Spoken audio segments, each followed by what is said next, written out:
Hello everyone, welcome to Microsoft Partner Enablement Program. Our vision for this technical session is to empower every Microsoft partner to achieve more and improve their customer support experience.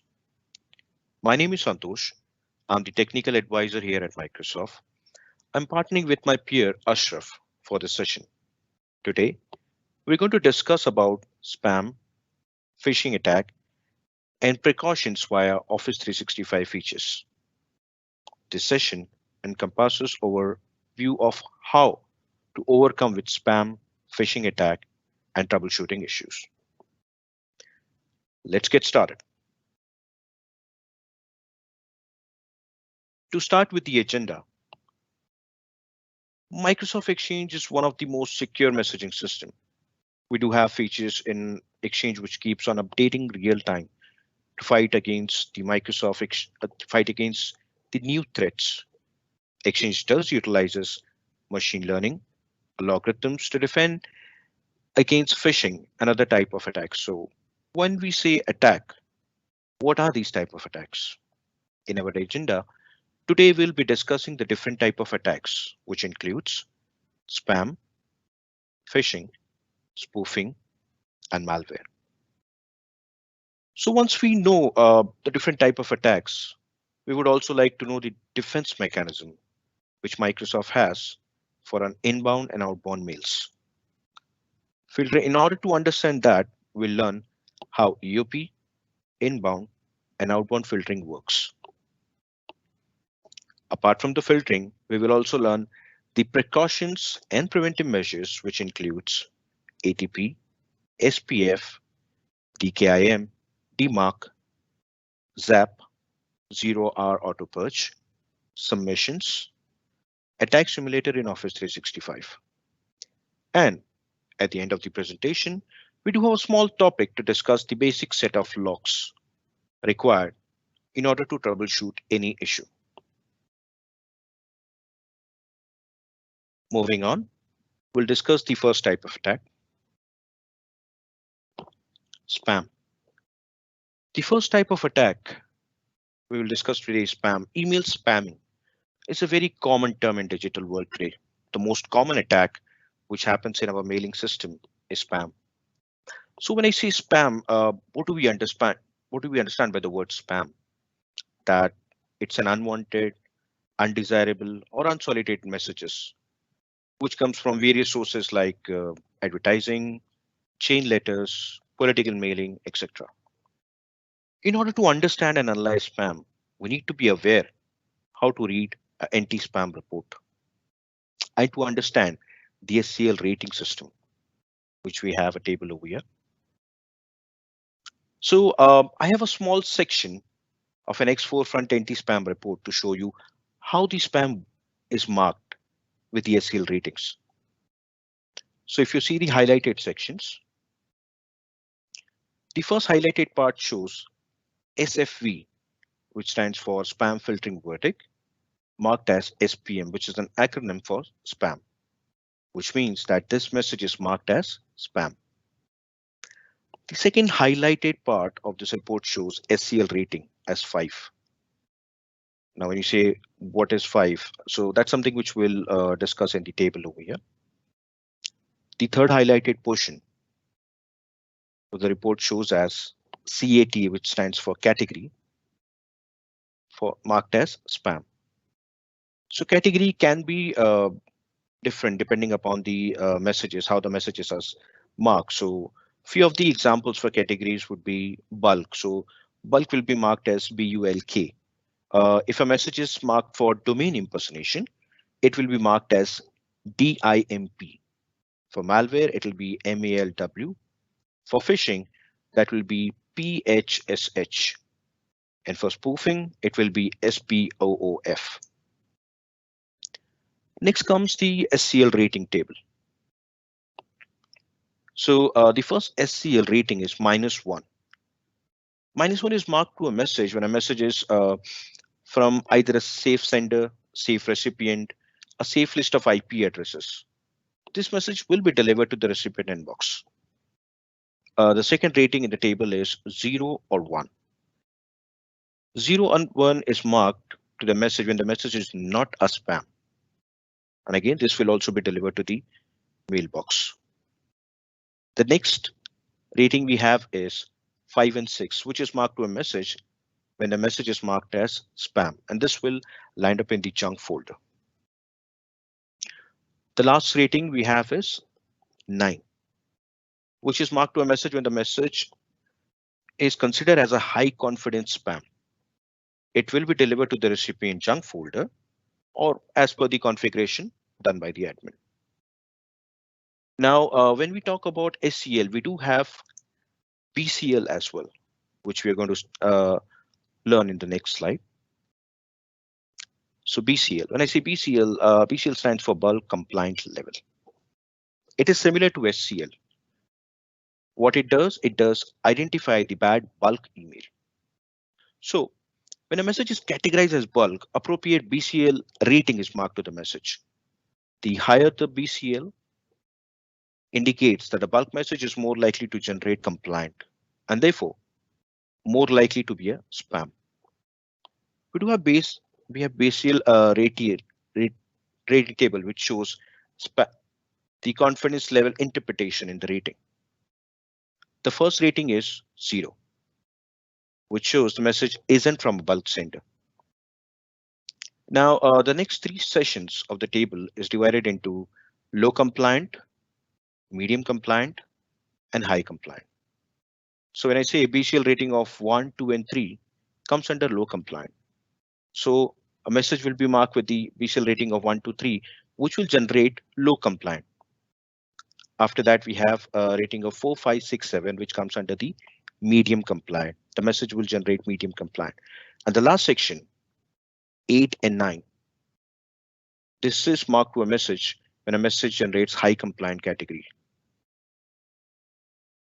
So this is all about BCL. Moving on. The next type of attack is malware. In order to understand malware, we need to first understand virus and spyware. What is virus? What is spyware? So virus is a set of codes which infects other programs and data, and they spread throughout your computer looking for programs to infect. On the other hand, spyware is a specific type of malware that generates your personal information, for example, sign-in information, personal data, sensitive data, and send it back to the malware author. Now, malware comprises of both virus and spyware. These three are the major category of malware: virus, spyware, and ransomware. Ransomware, it's a type of malware which spreads across your system and encrypts your data. Moving on. Next kind of attack is phishing. Phishing is an email attack that tries to steal sensitive information in messages, which appears to be from a legitimate or a trusted sender. As you can see in the screenshot, it shows password expire email and also have a link to change your password. Once you click on the link, it will ask you to enter your credentials, but if you enter your credentials, your account will be compromised. This is one of the most common example of a phishing mail to steal sensitive information. We are going to study more about phishing in the upcoming slides. Moving on. Next is spoofing.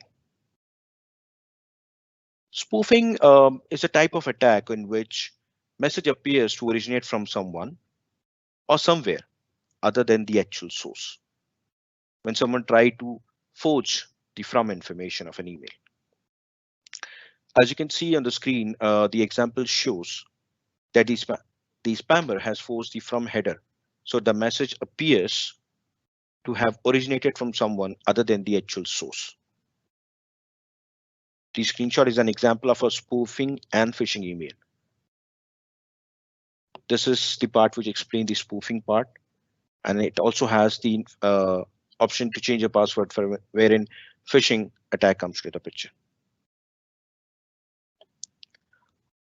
After the list of attacks, and the next topic would be about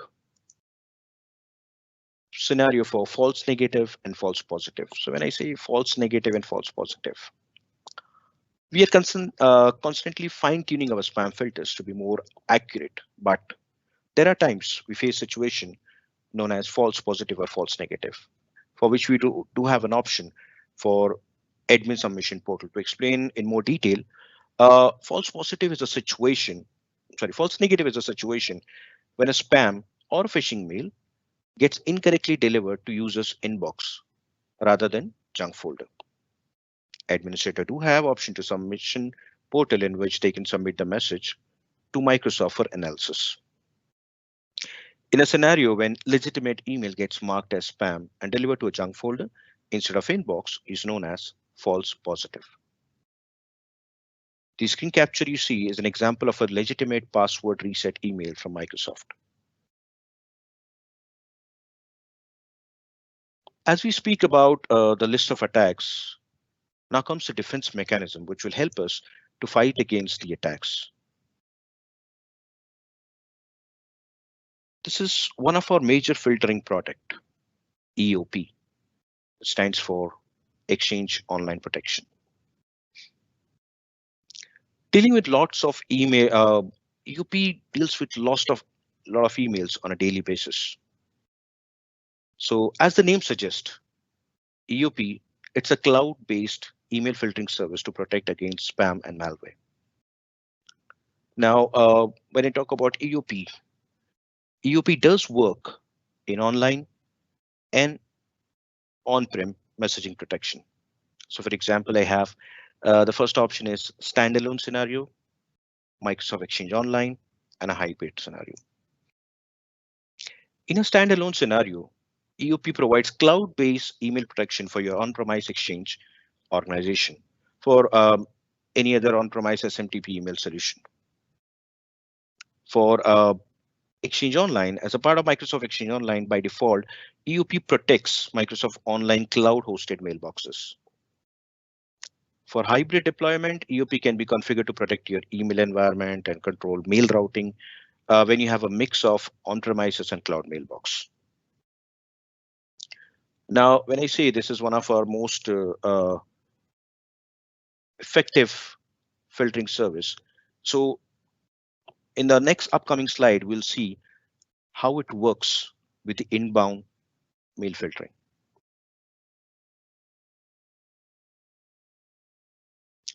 So when I say inbound filtering, it will help us to understand how email goes through the filtering mechanism to block attacks that we discussed in the previous slides.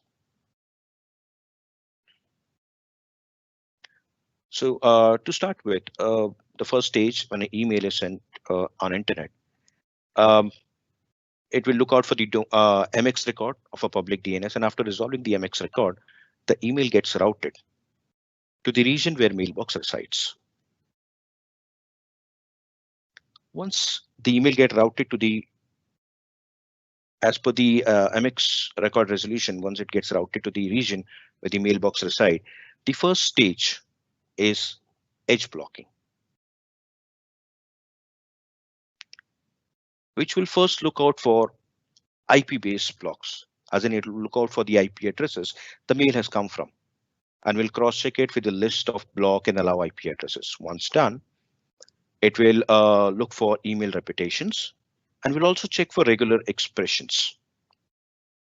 Edge blocking will also look out for URL block list, what all list we have configured for the tenant, and envelope blocks and forefront blocks. Once the email passed this check, the next stage is virus scanning. In virus scanning section, we have 3 virus scan engine, out of which the first one is owned by Microsoft, and the other 2 are reputed antivirus providers. If any of the virus at this stage, email will be moved to quarantine. Now, before moving to the next stage, these 2 stages, edge blocking and virus scanning, is something which is handled in the backend. The rest stage can be configured by the administrator. So the next stage in the list of check is policy enforcement. Policy enforcement is where custom policies comes into the picture. For example, if you have a policy in place created by administrator that an email comes from X email address, a copy of the email should be moved to admin account. Then the custom policy will take place in this section. And based on the configuration from admin, the mail will be moved to junk or if it is not fit for deliver.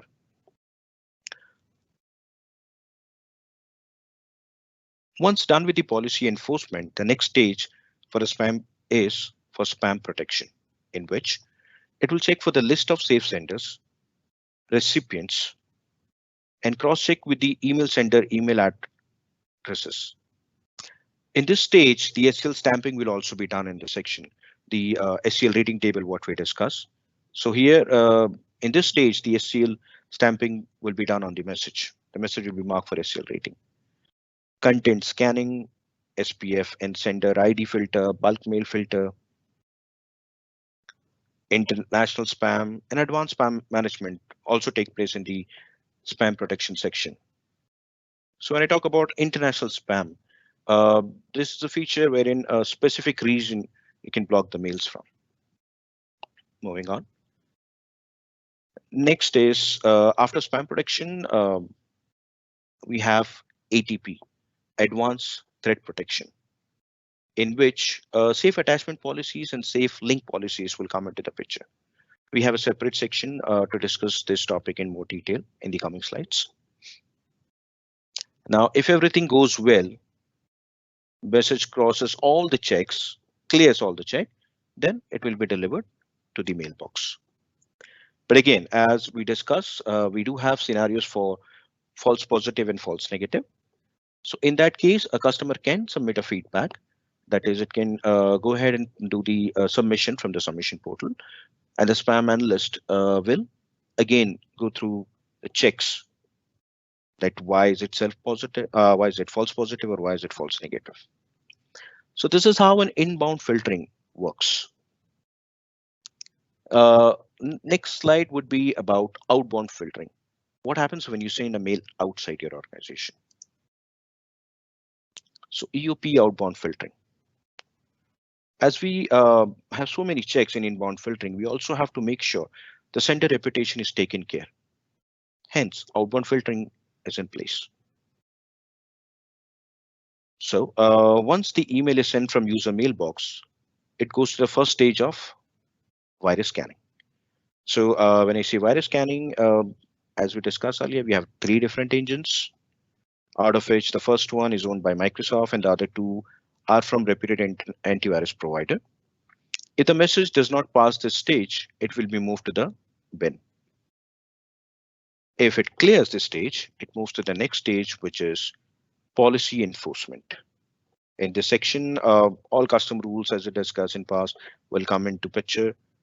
If admin has any custom created rules, that will work in this section. Email encryption will also come into effect. If the mail is not fit to clear the stage, it will be moved to quarantine. Next stage for a spam protection, in which SCL will be stamped. Here also it will take care of the content scanning, the advanced spam management. Now, as I discussed in spam protection, the SCL stamping is done.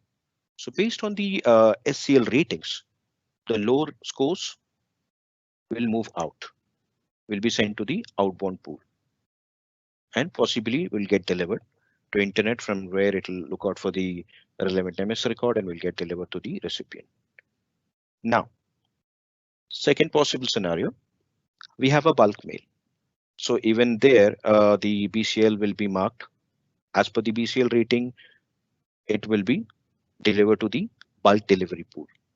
From there, enter it. Last possible action. What if a message has high score? So all messages with high score will be moved to HRDP. HRDP stands for high risk delivery pool. So there can be a scenario that a message with high score is sent from a compromised account. Hence, in order to protect the tenant from getting blocked, the message are routed to HRDP pool. So admin can check and take required action. And again, if we have a false negative, false positive scenario, then admin can submit the message to a spam analyst for analysis. Uh, Till now, we have discussed about different attacks in the email world. EOP is a defense mechanism in place to protect against spam malware, how inbound and outbound filtering works. Now, we'll discuss precautions and preventive measures. Starting with ATP, stands for Advanced Threat Protection. Uh, ATP is a cloud-based email filtering service that can help to protect your organization from unknown malware and viruses. Then we have SPF, DKIM, DMARC. All three work together. We have a separate session to discuss more details about it. After that, we also have ZAP. ZAP stands for Zero Hour Auto Purge. Then we have submissions. And last in precaution preventive measures is attack simulator in Office 365.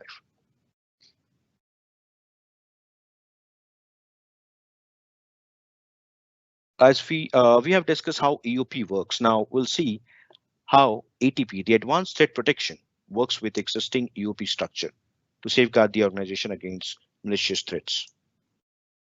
In the architecture, ATP is placed to work after the basic EOP protections, which includes malware filter, spam filter. The email with attachments not detected at malware filter, the emails which passes the spam filter are subject to the ATP checks before delivery. Before we discuss the architecture, how do we get ATP protection? So you need to make sure that you have the ATP subscription. ATP is included in the subscription such as Microsoft 365 E5 license, Microsoft 365 Business, Office 365 E5, Office 365 A5, etc. If your organization has an Office 365 subscription that do not include Office 365 ATP, you can potentially purchase ATP as an add-on. Moving on, let's discuss the ATP workflow, the architecture. So starting with the email comes from internet, it gets routed to the EOP DC based on MX record resolution, as in it will look out for the region where the mailbox resides. So the first point of check, edge blocks. Edge blocks will look out for IP based edge blocking, and it will also look out for URL block list. So whatever URL block list we have as an administrator, go through and check. Next, second stage of filtering is virus scanning, in which the message will go through 3 virus engines, out of which, as discussed, first one by Microsoft, other 2 by the reputed antivirus providers. It will also do common attachment type filtering. If the message is not fit, it will move the message to malware quarantine. After which, we have policy enforcement. So policy enforcement section in which custom transport tools will come into play, which will also be delivered if not fit. After this stage, ATP Advanced Threat Protection is introduced. ATP, which will look out for reputations and will also run safe attachments, in which attachment is removed from the message and moved to a sandbox environment, or we can say a detonation chamber, in which the attachment is scanned, and if not fit, the attachment will be removed, but email can still be delivered if cleared all the remaining checks. A very important note over here is at Office 365, you make sure that ATP safe attachment scanning takes place in the same region where your Office 365 data resides. After this, the next point, the next stage of scanning is ATP anti-phishing. Now, advanced threat protection and anti-phishing uses machine learning models and algorithms to check for the phishing If that check is cleared, the message moves to spam protection stage.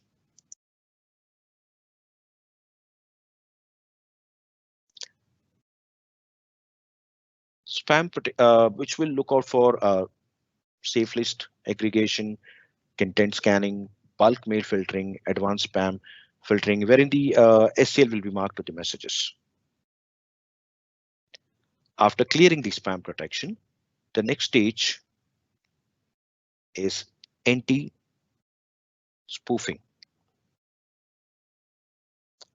which will look for any spoofing attacks. If that check's clear, the message will move to ZAP. ZAP, which stands for Zero Hour Auto Purge, which is one of the great features in an example, in an email protection feature, that it retroactively detects and neutralizes malicious phishing, spam, or malware messages that have already been delivered to Exchange Online mailboxes. Next stage after ZAP is ATP Safe Link. Safe link scanning can help protect your organization from malicious links that are used in phishing and other attacks. If a URL is identified as insecure, the user is taken to a page displaying a warning message asking them if they wish to continue to the unsafe destination. We do have different screenshots to explain this in more details in the upcoming slides.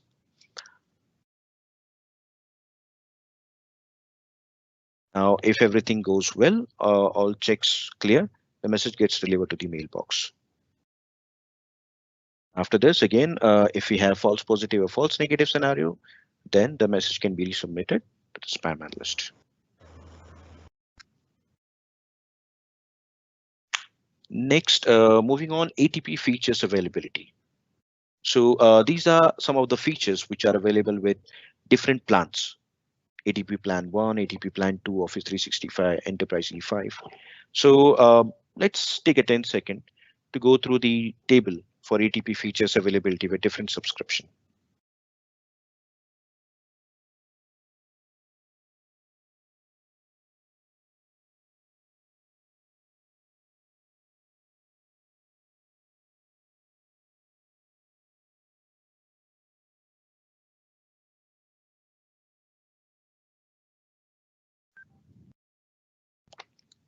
Moving on, ATP features. To understand advanced threat protection in detail, we need to go through below 4 components. First is threat protection policies. Next, automated investigation and response capabilities. Threat investigation and response capabilities. And the last one is reports. Now, when I say these 4 components, what are they? The first one is nothing but the policies that define the ATP and its action for an organization. So we have multiple policies with different configurations available, which will decide the action depending upon the requirement of the tenant. Next comes automated investigation response capabilities, AIR. AIR includes a set of security playbooks that can be launched automatically, such as when the alert is triggered or manually submitted, such as from a view in Explorer. AIR can save your security operation team time and efforts in mitigating threats effectively and efficiently. Threat investigation response capabilities. This component uses leading technologies tool to investigate, understand, simulate, and prevent threats. Example, threat trackers, threat explorer, attack simulators, etc. The last component, reports. It helps you to view real-time reports from the dashboard to monitor the performance in your organization. Now, these 4 components in the upcoming slides we'll discuss in more details. So the first one out of the 4 components we'll now discuss the most important components, which is threat protection policies. So threat protection policy consists of ATP attachment, ATP safe links, ATP anti-phishing. So what are these? When I say ATP safe attachment, so basically safe attachment helps protect against unknown malware and viruses, provides zero to protection or safeguard your messaging system. All messages and attachments that don't have known virus malware signatures are routed to a special environment where ATP uses a variety of machine learning and analysis techniques to detect malicious intent. If no suspicious activity detected, the message is released to for delivery to the mailbox. So basically, as explained in the previous slide, it will remove the attachment, send it to the detonation chamber, where it will use the machine learning algorithms to scan the attachment. If fit to deliver, it will reattach it to the message. If not, it will be removed, but the message will still be delivered. Next comes your ATP safe link. Um, ATP safe link is proactively protect your user from malicious hyperlinks in message. So in today's world, we do receive emails with the links. Sometimes you will see advertisement emails and other things. Plus, they can be phishing emails as well. So the protection remains every time they click the link. So malicious links are dynamically blocked, while good links can be accessed. Next, ATP anti-phishing. So ATP anti-phishing, it detects the attempts to impersonate your user and custom domains. It applies machine learning models and advanced impersonation detection algorithms to avert phishing attacks. Moving on. This is the architecture for ATP safe attachment. To explain the workflow, it starts with sender sending an email, which looks for an MX record in public DNS and will be routed to the region specific to EOP, which will then use multiple features as antivirus engines with Exchange Online Protection. Then ATP safe attachment comes into the picture. It goes to this funnel, which will remove the attachment from the email and will move the attachment to a detonation chamber as in sandbox, which will then uses a variety of machine learning analysis techniques to detect malicious intent. If no suspicious activity is detected, the message is released for delivery to the mailbox. But if the attachment is unsafe, it will be moved to the bin. After safe attachment, the email moves to safe link, which rewrites the link, which will then look for the malicious link. After a good link can be accessed, and the malicious links are dynamically blocked.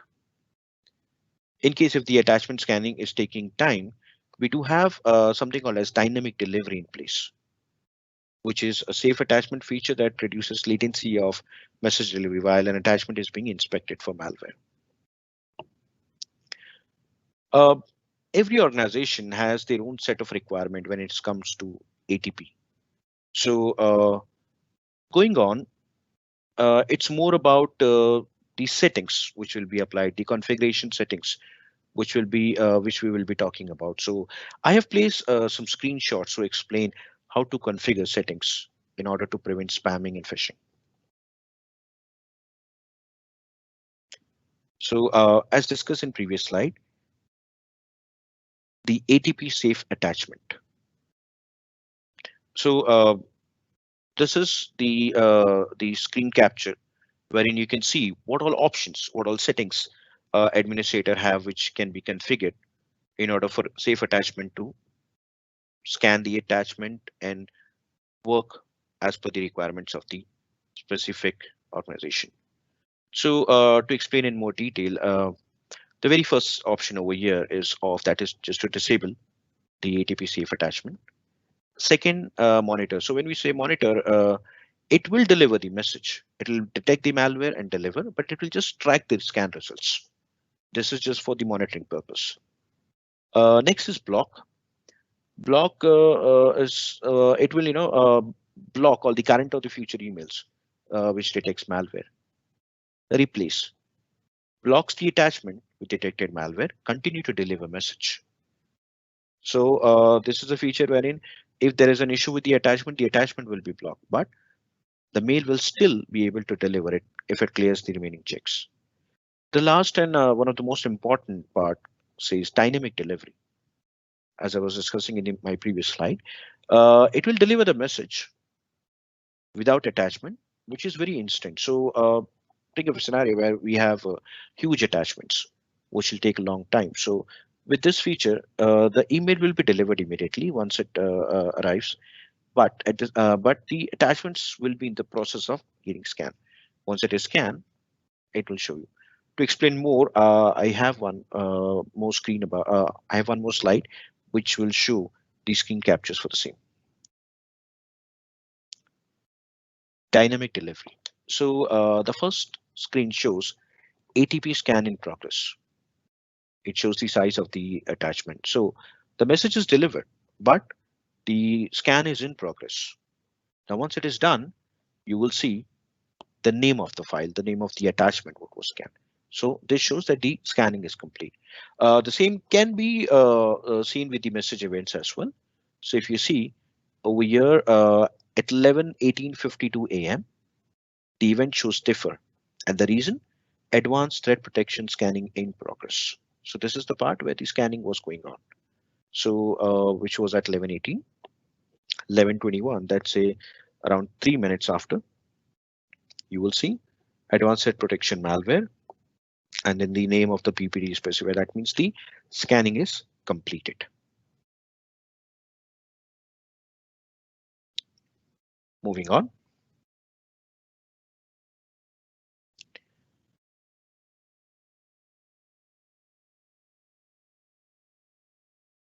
ATP safe links, the next topic. So safe link includes a default policy that controls global setting, uh, such as which will be applied to the organization. So default policies are policies which cannot be deleted, but yes, it can be modified to as per the requirements of the organization. The second part we have in safe link, the configuration, is policies that applies to specific recipients.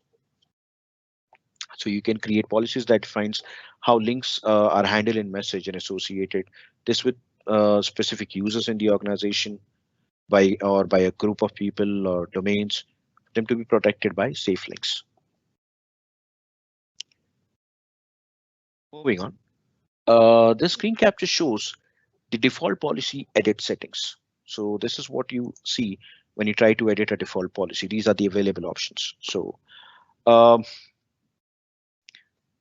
so as we talk, default policies are the policies which get applied to everyone in the organization. The image to discuss further, it is divided into two sections. The first one is for messages, second one for Microsoft Teams.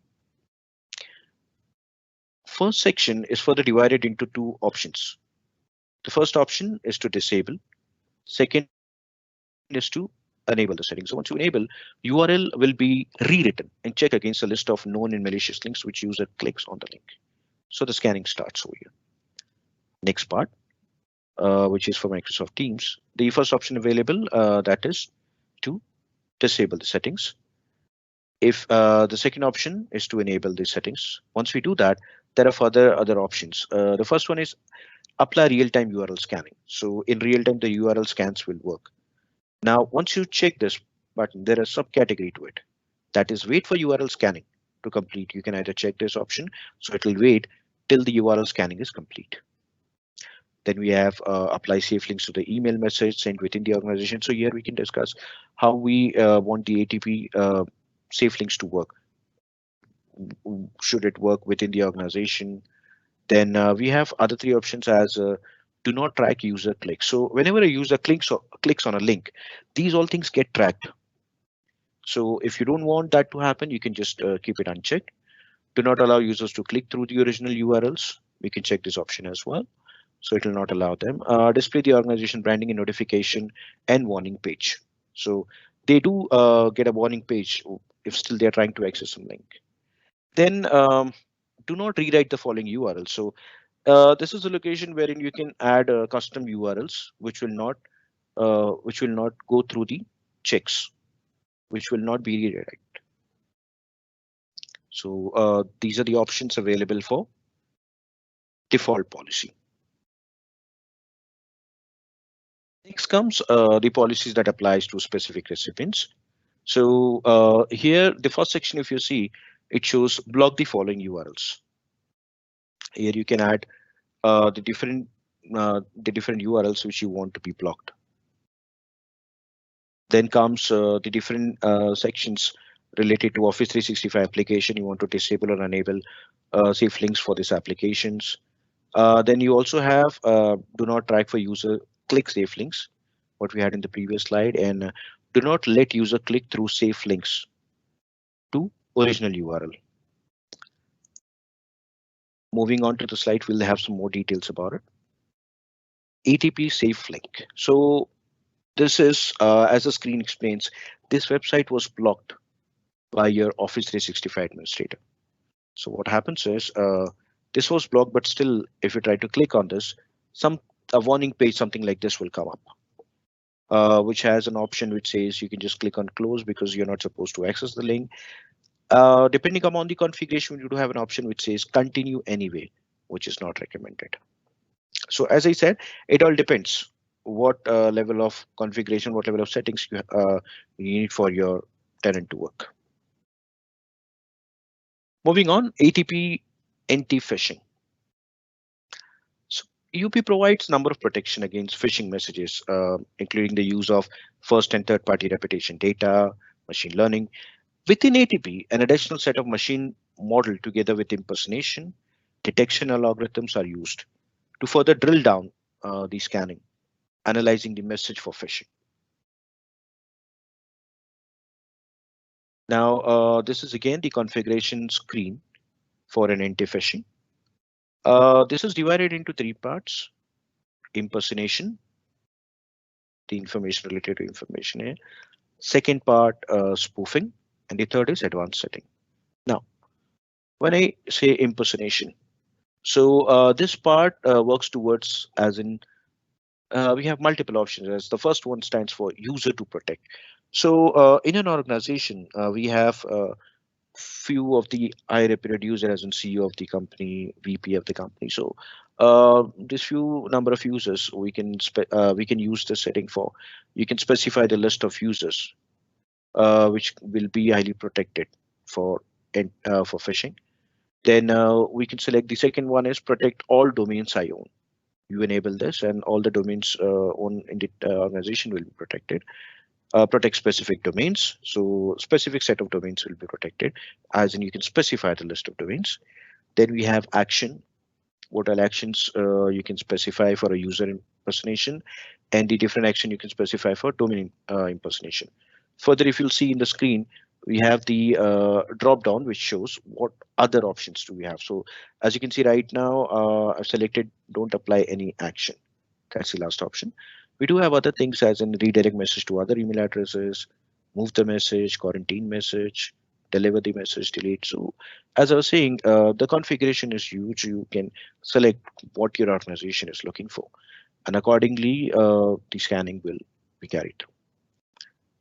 Moving on, we do have safety tips for user impersonation, domain impersonation, and if we come across an unusual set of characters. Next to that list is mailbox intelligence. Now, this feature uses machine learning to determine a user's email pattern with their contacts.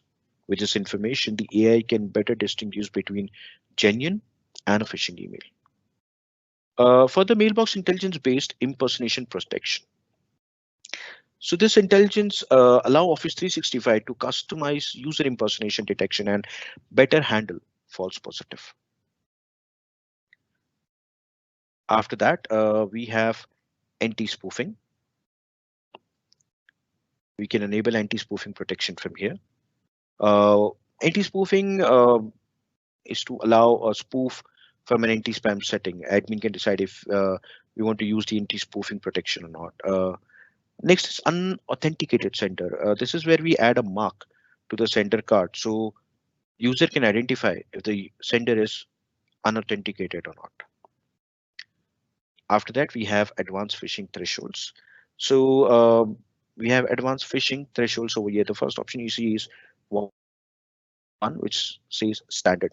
The other options available is aggressive, more aggressive, and most aggressive. So as the name specify, these are the different level of advanced settings which we have, starting with standard, aggressive, more aggressive, and most aggressive.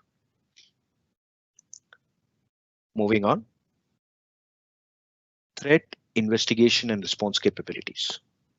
So this can be further divided into three sections again: threat dashboard, threat explorer, and investigation. So when I say threat dashboard, so this is one of the example how a thresh dashboard looks like. It is again a good feature wherein within the one screen I can see the current performance of my organization. So it shows key results on one screen. So with just one screen, you have an idea about the status of threat protection in your tenant. As you can see in the example, we get investigation summary, daily efficiency, pending actions. We also have a section called as global weekly threat detection. So if you see, these are the number of these are the messages scanned, thread stopped, blocked by ATP, remove after delivery. So in this one screen, a lot of information will be displayed. Moving on, Threat Explorer. So is an explorer where you can choose individual type of malware to see the reports, and the same can be exported as well. So if you click on the drop down which says malware, we have different set of malware in email section. So the malware, phishing, submission, or all emails. You can also see the content malware as well. The third section shows automated investigation. So in the background, as if any automated investigation is going on by analyzing the issue. So this is the place where you will see the data. You will see the multiple list of automated investigation. The report can be exported and filtered as well as per the requirement of the administrator.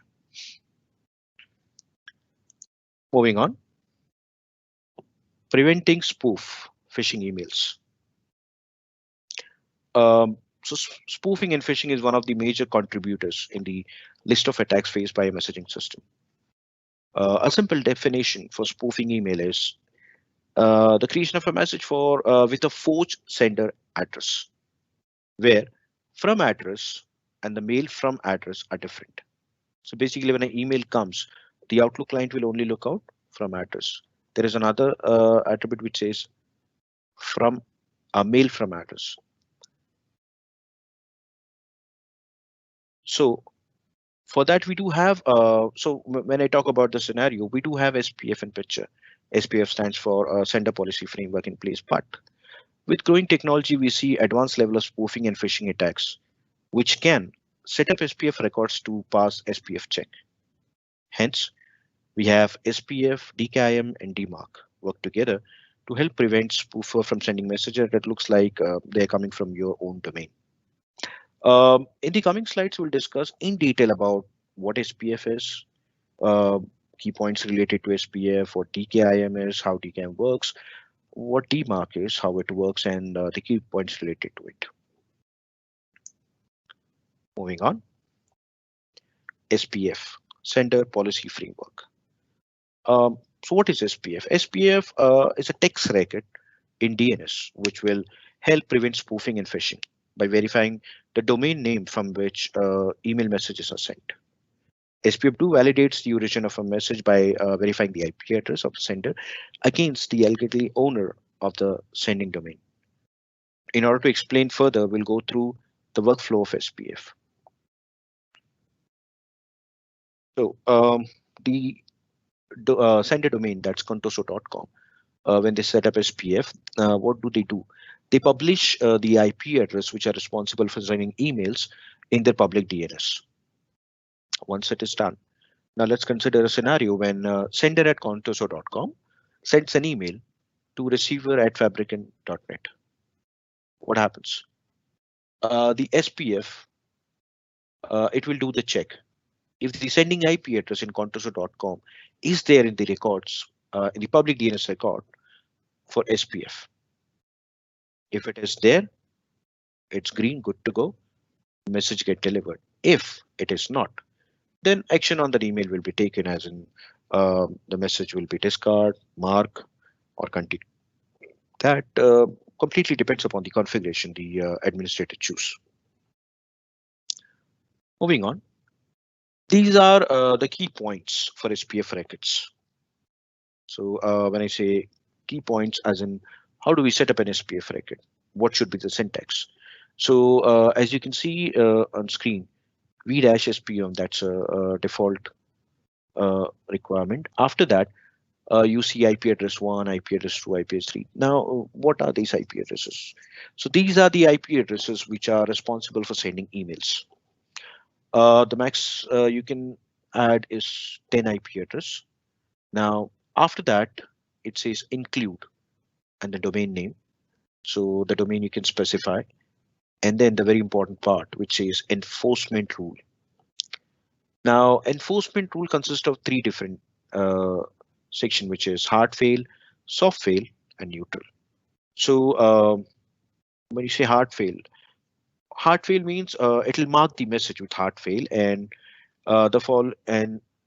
then follow the receiver's server's configure spam policy for this type of message.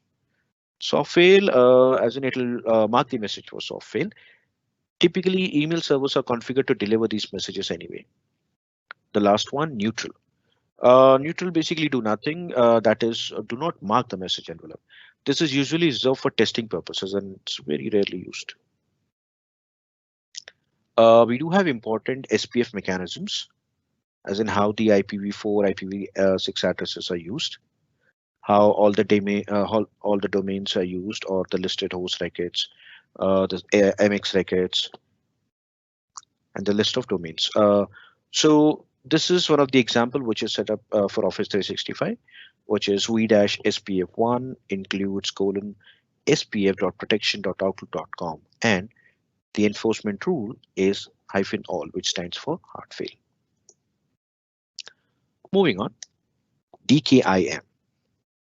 Now,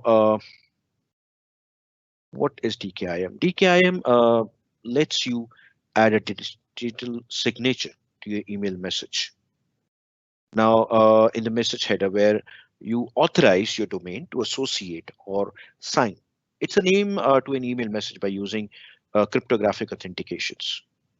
So email system that receives email from your domain can use this digital signature to help determine if incoming mails that they receive is legitimate. DKIM encrypts a signature within the message header. When you forward a message, the digital signature stays with the email. It does not change because it's a part of the email header. To understand this further, let's see the workflow of DKIM. So when a DKIM is configured, what happens? When you enable or configure DKIM, you publish DKIM public keys in your public DNS. So as explained, how DKIM works is it signs the email with a private key.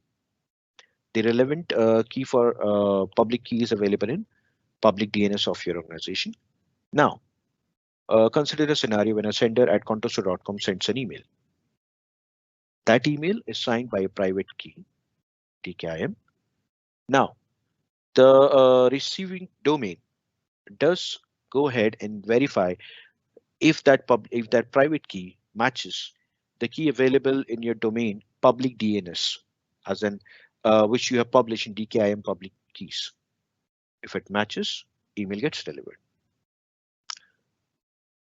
So this is how a DKIM works.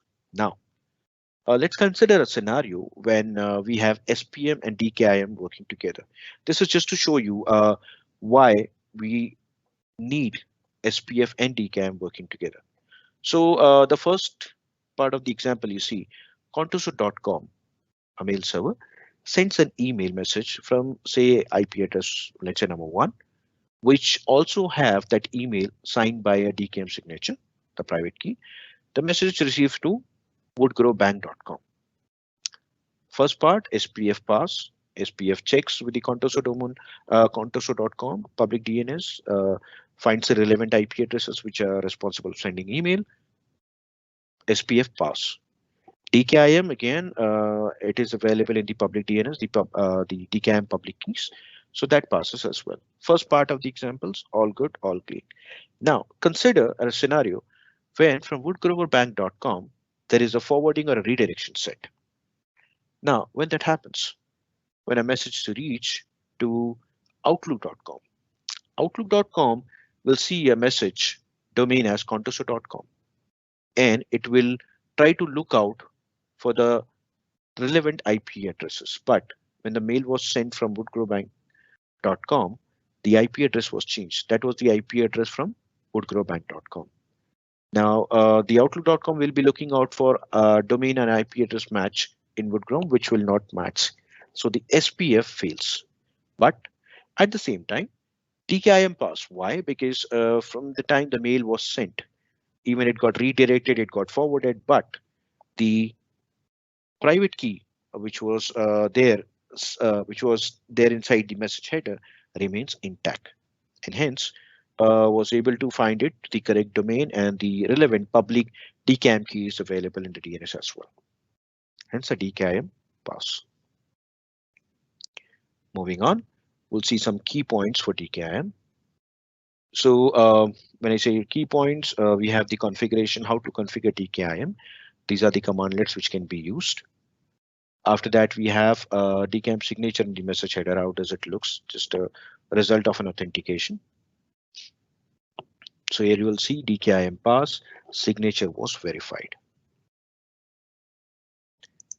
I'll take a 10-second pause so you can go through the list of commandlets available.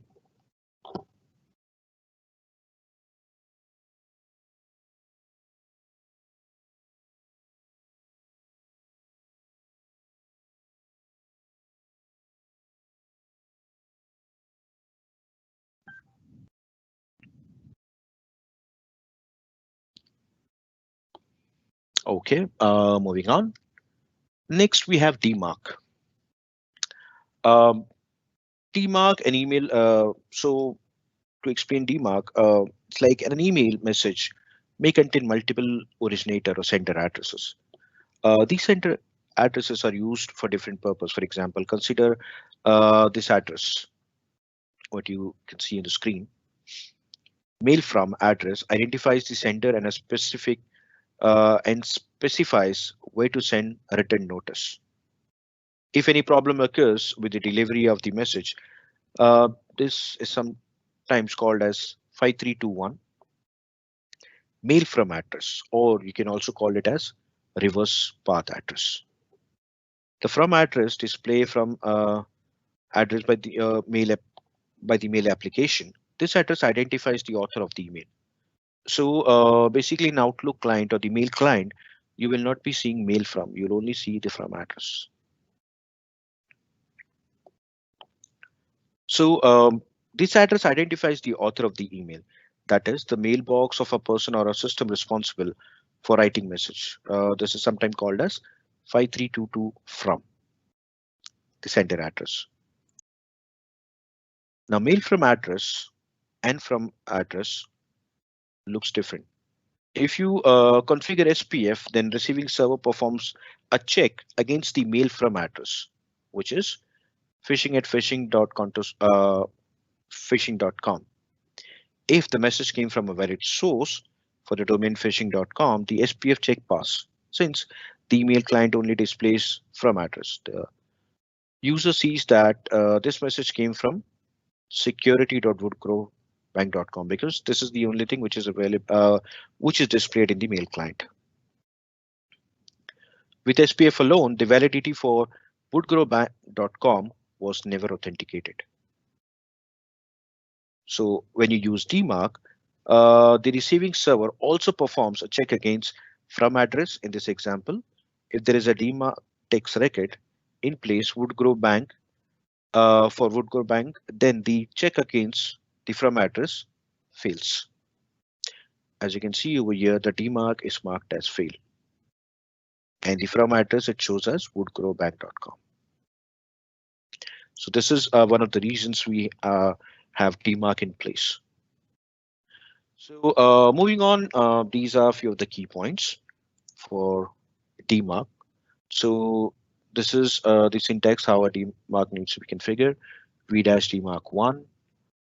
P policy as in P is nothing but the action. PCT is the percentage of mail, how the mails will be configured as per the policy. So V dash DMARC one, that's a mandatory parameter. P, as I mentioned, it's an action. So none or quarantine or reject. Any of the parameters you can select. SP. Now, SP stands for subdomain action. So you can specify SP and then the action, whatever action you want, as in none, quarantine, or reject. Then we have ADKIM and ASPF, which again are optional parameters. So here we can define if the ADKIM or SPF can be relaxed or in the strict mode. Now, uh, behavior for DMAC in an outbound message and an inbound message is different. So if it is for inbound message, EOP treats reject and quarantine the same way and mark the email as spam. As in, even if a reject is selected, it does not reject. It will mark this as spam. Wherein the behavior for DMARC in outbound messages is different. There is no override for outbound emails when policy action is reject. Moving on. Next in the list is ZAP. As I said, zero hour auto purge. So zero hour auto purge is an email protection feature that rhetorically detects and neuralizes malicious phishing spam or malware messages that have already been delivered to Exchange Online mailboxes. So when I say how ZAP works, spam and malware signatures are updated in the service real time on daily basis. However, user can still receive malicious messages for a variety of reasons, including if a content is weaponized after being delivered to the user. So till the delivery, it might not be highlighted as malware, but it is weaponized after being delivered to the user. Then ZAP addresses this issue by continually monitoring and updates the spam and malware signature in the service. ZAP can find and remove the messages that are already in user's mailbox. The ZAP action is seamless for a user. They aren't notified if the message is detected or moved. I mean, the end user doesn't get a notification for that. We have different ZAP, as in malware ZAP, phishing ZAP, and spam. After that, moving on, the next topic is submission.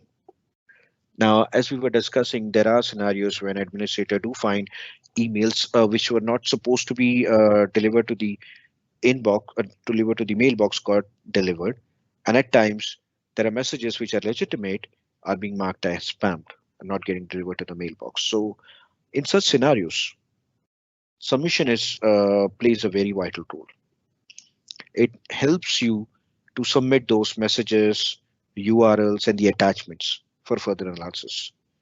So it is available under security and compliance. You can go to threat management. You can click on submissions. So this is the screen which shows. Now the first button we see is new submission. Now once you hit a new submission, the process will start, like how to submit different type of as an email, URL, or attachments.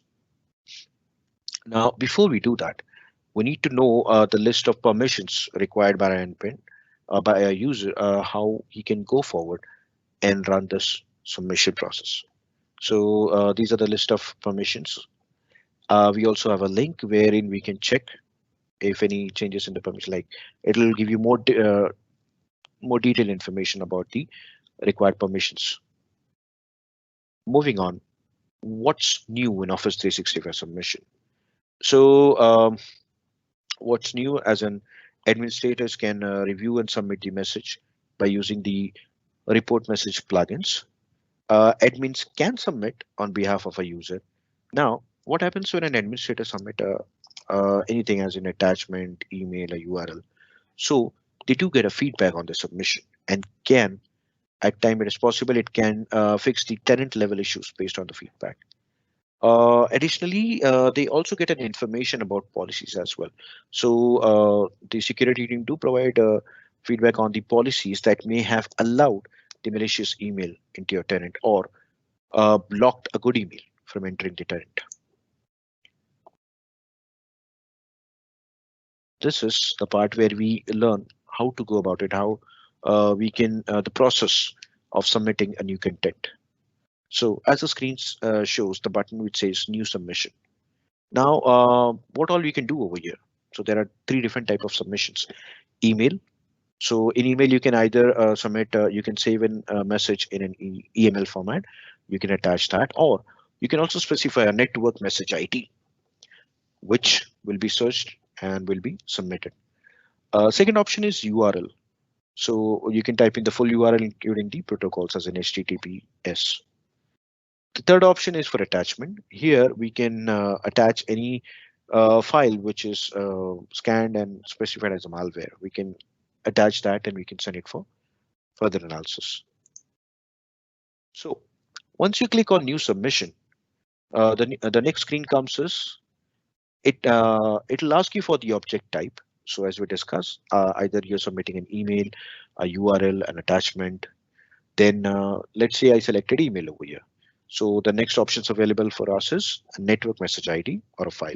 As I said, you can always click on browse and you can select the file and give it, or else you can provide a network message ID.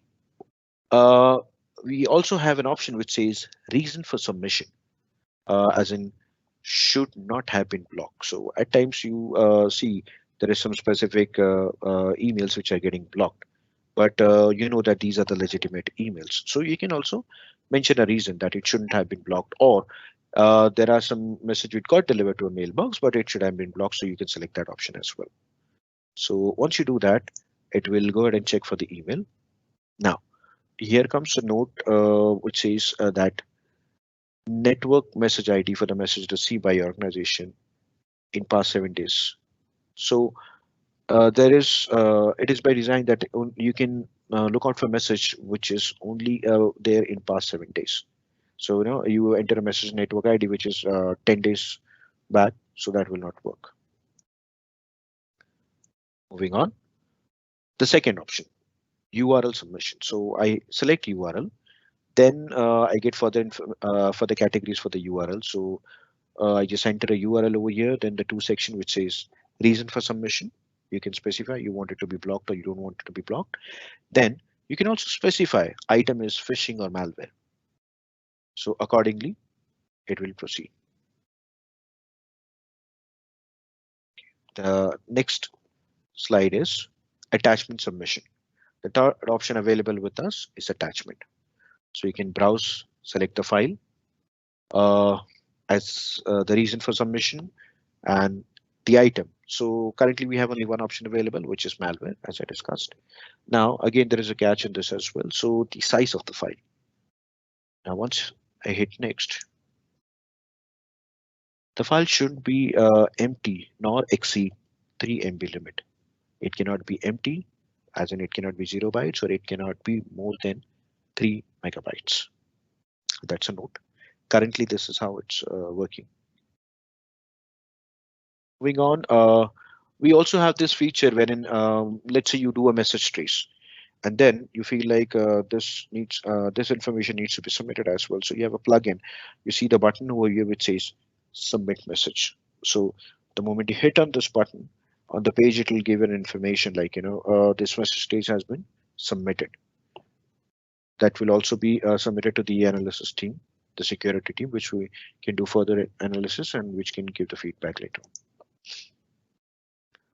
Next topic is attack simulator in Office 365. This is one of the great features we have, as in today's time, a lot of phishing emails comes into picture, as in users receive emails wherein it asks for keywords, as payroll, surprise gift, and all these things, which will encourage users to click on this email.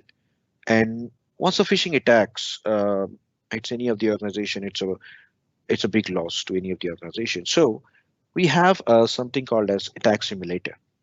As the name specifies, this is a place where you can compose, you can design an attack. These are like test attacks, which you can design and you can send it to your recipient within the organizations. These are not the actual attacks, but kind of an attack where the end users don't know that these are from the simulators. They might click, and once they do that, you get an information. So uh, you can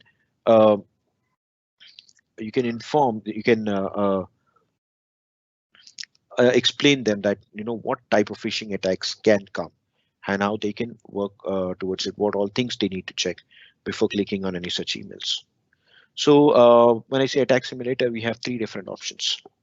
First, display name spear phishing attacks. So this is an attack which will, show you keywords as in whatever you specify. Now, let's say I write it in a subject that some lottery, some surprise, some gift, or you can just pay, a password. Your account has been compromised. Or I can write a payroll information, some keywords there you can specify, and then you can compose the entire email on that, and those will be delivered to the end user. So now it depends how do they behave when a phishing email comes in. Do they click on it? Do they go through? Do they read the information in detail? So all those things will come to the picture. I'll explain with the different screens. Now the second is password spray attack. What is a password spray attack? Basically, it is to check how complex your password is. So being an administrator, we would say that we need to use complex password, but the fact is not everyone use that. Some people do have a simple password. Let's say, for example, welcome 01, very commonly used, or you can say password as password. That's not a complex password. So how do we know that? So password spray attack, what it does, as a name specifier, a password spray attack is an attempt to try and commonly use password against a list of user accounts. So I can just select recipients and I can test against them if they're using a complex one or easy password. The third one, brute force attack, password attacks. This is kind of an automated thing which runs a trial and error for generating multiple password guesses from a dictionary file against a specific user password. So again, these both are used to check if you have a proper complex password in place or not. Now, in the going slides, I have the screenshots available with the phishing attack, just to show you how we can use this, how you can launch this attack, and how it will be shown to the end user. So moving on, this is this stimulated attack page, how it looks like. The first section, hit on launch attack. Now it gives me a page wherein I can configure the phishing attack. So you have to give a name. So let's say I give a name as payroll update. There are multiple templates available wherein you can select from. Once I use a template, then once a template is done, next is target recipients. So I can run it uh, to different recipients in my organization. So whatever recipients I want, I can just add their names, hit on next. Now, this is a page where I can compose an email from name payroll update. Now, the very first look, that this looks more like it has come from a payroll team. From is payroll services at payrolltooling.com. The phishing login server URL. This is a URL which the user will see, but it might land up in a custom page what you have set up for them. Subject urgent. These are the keywords. Update your payroll details. Now, who don't look out for payroll details? And then you can also design the email body of it. Moving on, last stage, confirm. Okay, all done. You're ready to it. You proceed. You click on finish. Now, once you click on finish, what happens?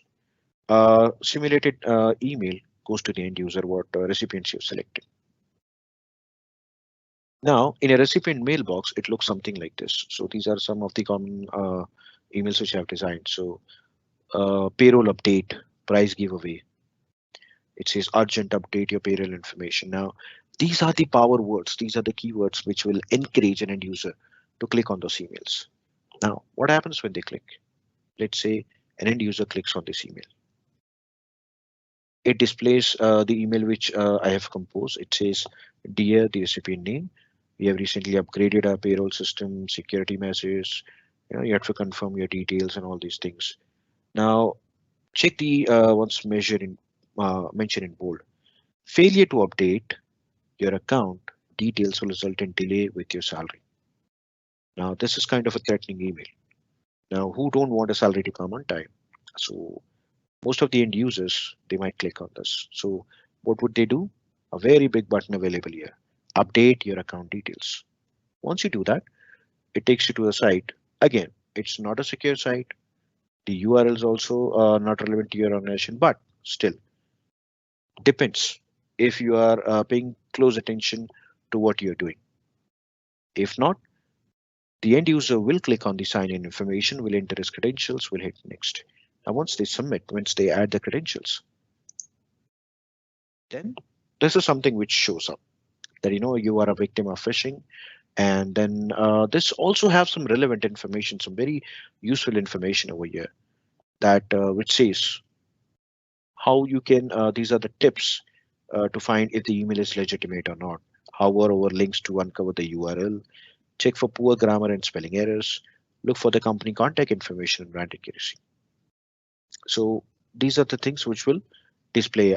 This is to educate the user that how they can how they can be a victim of a phishing email.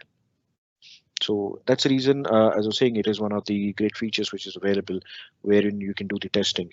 So basically, this test in an organization can be this way that once the admin can send it to multiple recipients, and if they fall victim to this, we can reach out to them. They can educate them how in future they should not be clicking on such phishing emails.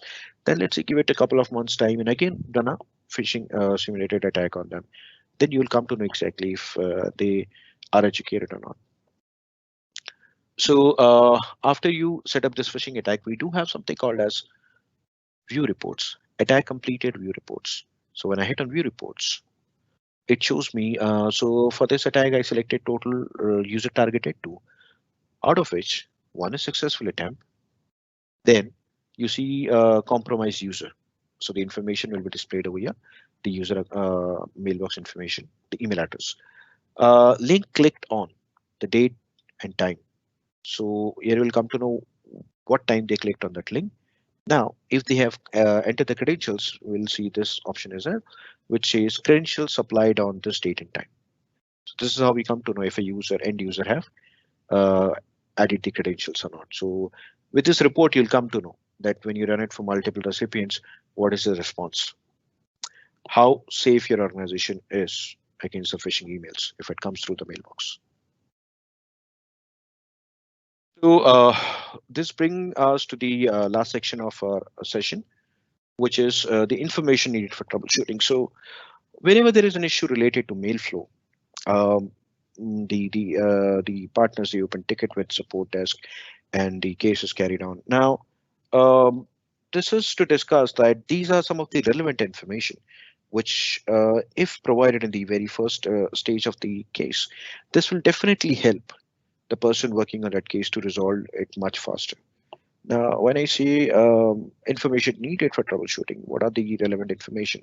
So the very first thing comes is message trace slash extended message trace. Now, most commonly, people when asked for a message trace, they provide the normal message trace, which do have information, but extended message trace is something which have very detailed information, which definitely helps in troubleshooting. But again, it depends message trace. Normal message trace will the report will generate quick. At times, extended message trace might take couple of days, maybe couple of hours, couple of days, depending upon the data what you're trying to extract. Next comes a simple email in compressed format. So let's say if there is some issue related to a mail, any unusual characters, anything to do with the message spam and things. So it's a good habit to it's a good practice to submit that email. So what you can do is you can just save the message in an email format, compress that file, zip that file, and then you can share it with the support desk. After that, mail flow architecture. So whenever there is any issue related to mail flow, it's always good to know the mail flow architecture design in your organization, how the mail flow is working, how the mail travels through different ops, what are the connectors involved, and all these things. So mail flow architecture is also vital information we can get. Next in the line is transport rules details. So these are all the details available with transport rules, like because whenever something happens, it depends. What if there is some rule which is set up which is clashing with the issue what you're facing? So it's always good to have the details of transport routes. Next comes is problem step recorder. So this is a small utility comes with Windows. It's a very good way of highlighting the issue, as in when an issue is described in a graphical form, it helps a lot for the other person to understand, which have all the screen, the errors what you received on that screen, or what happens when you click on that. So this helps us a lot when a PSR is submitted. The last in the list is email header from Outlook Web Access. So anytime we want to look at the header information, it's always a good practice to submit the header information from OWA, which gives us the detailed information about the message. Now, the last slide is just an example, just some screenshots, which will show you how an extended message trace is collected. Just a small one. Moving on, extended message trace, or we can call it EMT. So from security compliance, you can go ahead, you can click on new message trace. The same screen is used to collect the normal message trace as well. Hence, I have the screenshots available to see the difference. So you can see the highlighted sections over here. Find message that was sent by these people. You can select the person whom you're checking the data for. You have the date range. So extended message trace goes till 90 days. So in past 90 days, you can just specify the dates depending upon the issue, depending upon the scenario what you're facing. If you're looking out for any specific message ID, you can provide that information here. Now, here comes the important part. If you do not select this option, extended reports, it will give you the normal message trace. So if you're looking out for extended message report, you need to select that option. This is very important part, which at times people miss on that. So once you do that, it gives you a message trace report, as in report title, what will be the report title, which email ID it will be sent to, notification. You add that information, you hit on prepare report. Your request has been submitted. So it will give you the details, how it is, and where it will be given the link for download. You can hit on close. Now, here comes the trace information. So once you go here, it will display downloadable reports. Now on this page, you will see a download button. Now it is grayed out. So as I was saying, extended message trace is not something which will come very quick. I mean, again, it all depends upon the data, what you're trying to acquire, but it depends. If there is a huge amount of data, it might take from a couple of hours to a couple of days as well, depending upon the scenario. So once it is done, you will have this download button highlighted. You can download and you can share the report. So that's it, guys. I hope this session is helpful. Thank you very much for watching this session.